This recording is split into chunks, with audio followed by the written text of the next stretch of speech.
सबको जय मसीह। जीवित और सामर्थी वचन का सेवकाई में आप सबका मैं स्वागत करती हूँ।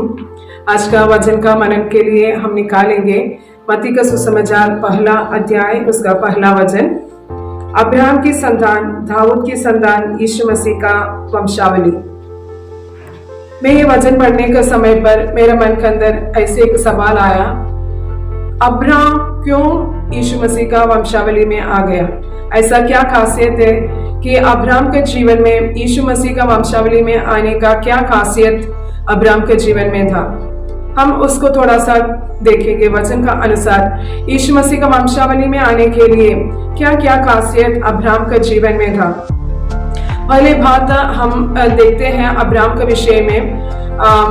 उत्पत्ति का पुस्तक 11 अध्याय, उसका आखिरी वचनों में हम आने का समय पर, जब अब्राहम अपना पिता और कुटुंबियों के साथ कस्दियों का देश, कस्दियों के ऊर नगर से निकलने पड़ा था। लेकिन जब तेरह कुछ हारान में आने का समय पर तेरह का मृत्यु हो रहा है, उसका बाद परमेश्वर अब्राहम से बात कर रहा है कि तुम्हारा कुटुंबियों को, देश को छोड़कर मैं तुम्हें दिखाने वाला उस देश का ओर चले जाओ। हम इधर एक खूबी हम देख सकते हैं। परमेश्वर ने बोला जिस देश में दिखाऊंगा उस देश में चले जाओ कर अब्राहम से बात करने के समय पर एक आज्ञाकारिता हम उधर अब्राहम के जीवन में हम देख सकते हैं। तो पहला खूबी यह है कि जब निकलने के लिए, जब परमेश्वर ने बताने के समय पर ना कुछ सवाल पूछते हुए अब्राहम निकल पड़ा। अपने सब चीजों को, कुटुंबियों को, देश को, सबको छोड़कर उस देश में परमेश्वर जो दिखाना चाहते हैं उस देश का और पर अब्राहम निकल पड़ा। दूसरे को भी हम देख सकते हैं कि अब्राहम का परंपरा हम देखने का समय पर यहोशू का पुस्तक 24 अध्याय, उसका दूसरा वचन में इस प्रकार लिखा है, वो अन्य देवी देवताओं का पूजा करने वाला वो एक व्यक्ति था। उस अनुभव से परमेश्वर ने उसको चुना, उसको अलग कर जब पुकार आया, परमेश्वर का पुकार उसके जीवन में आया, उसने उन सबों को जो उसका पूर्वजों ने पूजा करके आया था, सेवा करके आया था, उन सबों को छोड़ने का एक मन अब्राहम के जीवन में था। वो उसको लेकर नहीं आया, उसको सबको छोड़कर परमेश्वर का आज्ञा का अनुसार वो निकल पड़ा।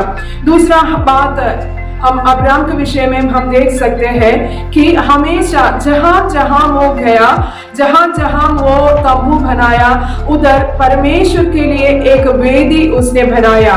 इसका मतलब यही है कि ये परमेश्वर को हमेशा वो धन्यवाद करना कभी नहीं भूला, आराधना अर्पण करना कभी नहीं भूला। हम देख सकते हैं उत्पत्ति का पुस्तक 13 अध्याय, उसका पहला वचन से लेकर 14 वचन तक हम पढ़ने का समय पर, उसका अलावा भी कई उत्पत्ति का भाग में हम देख सकते हैं कि अब्राहम परमेश्वर को वेदी बनाया और वेदी में याग वस्तु को अर्पण किया। तो हम देख सकते हैं परमेश्वर को आराधना करने का एक स्वभाव अब्राहम के जीवन में था। और आगे आकर हम देख सकते हैं कि जब उत्पत्ति का पुस्तक 18 अध्याय, उसका 23वां वचन में हम देख सकते हैं एक प्रार्थना योद्धा के बारे में हम देख सकते हैं। अब्राहम अपना लूत और अपने कुटुंबियों के लिए एक विनती करने वाला, मध्यस्थ करने वाला प्रार्थना योद्धा के रूप में हम अब्राहम को देख सकते हैं। मेरे और आपके बारे में भी परमेश्वर यही चाहते हैं कि हम नाश होने वाला लोगों के लिए विनती करने का एक स्वभाव हमारे जीवन में होना जरूरी है। जैसे अब्राहम को परमेश्वर ने चुना और चुनने का सिर्फ वो आवाज सुनकर निकल पड़ा, लेकिन ये सब खूबियां भी उसके अंदर परमेश्वर ने देखा था।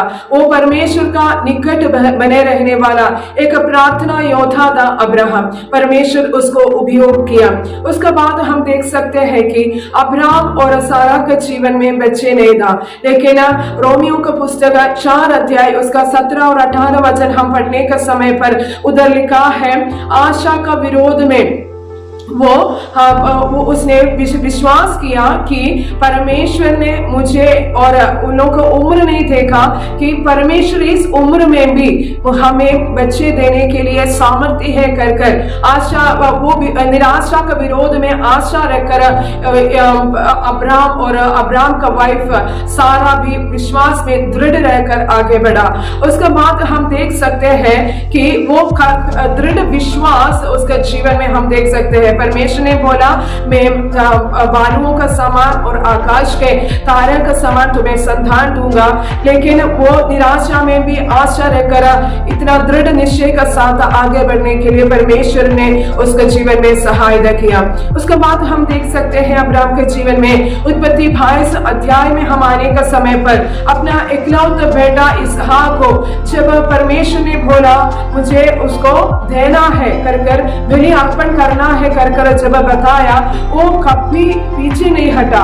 जब परमेश्वर का आवाज सुनने का वो समय पर जो अब्राम से परमेश्वर ने बोला कि तुम ये इस समय तो निकल पड़ना है करके बता, वो आवाज सुनने का दूसरा दिन तड़के में उड़कर जो परमेश्वर ने बताया उस काम करने के लिए वो और उसका बेटा निकल पड़ा। उधर हम देख सकते हैं जब आज्ञाकारी एक व्यक्ति बनने का कारण, अब परमेश्वर से इतना प्रेम और इतना प्यार करने का कारण परमेश्वर के एक एक वाणी सुनने के लिए अब्राहम तत्पर रहा। हम उधर देख सकते हैं कि इब्रानियों का पत्री 11:17 में लिखा है कि वो उसने विश्वास से अपना बेटे को अर्पण किया। हम देख सकते हैं उत्पत्ति का पुस्तक में परमेश्वर ने प्रबंध किया है एक मेमने को, लेकिन उसका आज्ञाकारिता परमेश्वर ने देखा तो उधर लिखा है उसने अपने बेटे को अर्पण किया। इतना परमेश्वर से प्रेम करने वाला एक व्यक्ति था। दूसरा एक अनुभव है कि अब्राहम के जीवन में दूसरी खूबी यह है कि दूसरा इतिहास उसका 20 अध्याय उसका 7वां वचन में लिखा है अब्राहम परमेश्वर का दोस्त था। एक दोस्त का अनुभव परमेश्वर का साथ, एक दोस्त समान परमेश्वर का साथ उसने जीवन बिताया।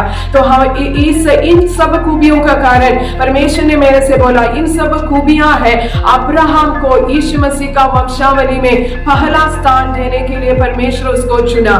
मेरे प्रियो, मुझे सुनने वाला मेरा प्रिय लोगों को मैं ये बताना चाहती हूँ, मुझे और आपको परमेश्वर चुनने का पीछे परमेश्वर का एक मकसद है। इसलिए उसका मकसद का अनुसार हम सेवा करें और उससे लिपटे रहे, उससे प्रेम करें। परमेश्वर इस वजह से सबको आशीष करे।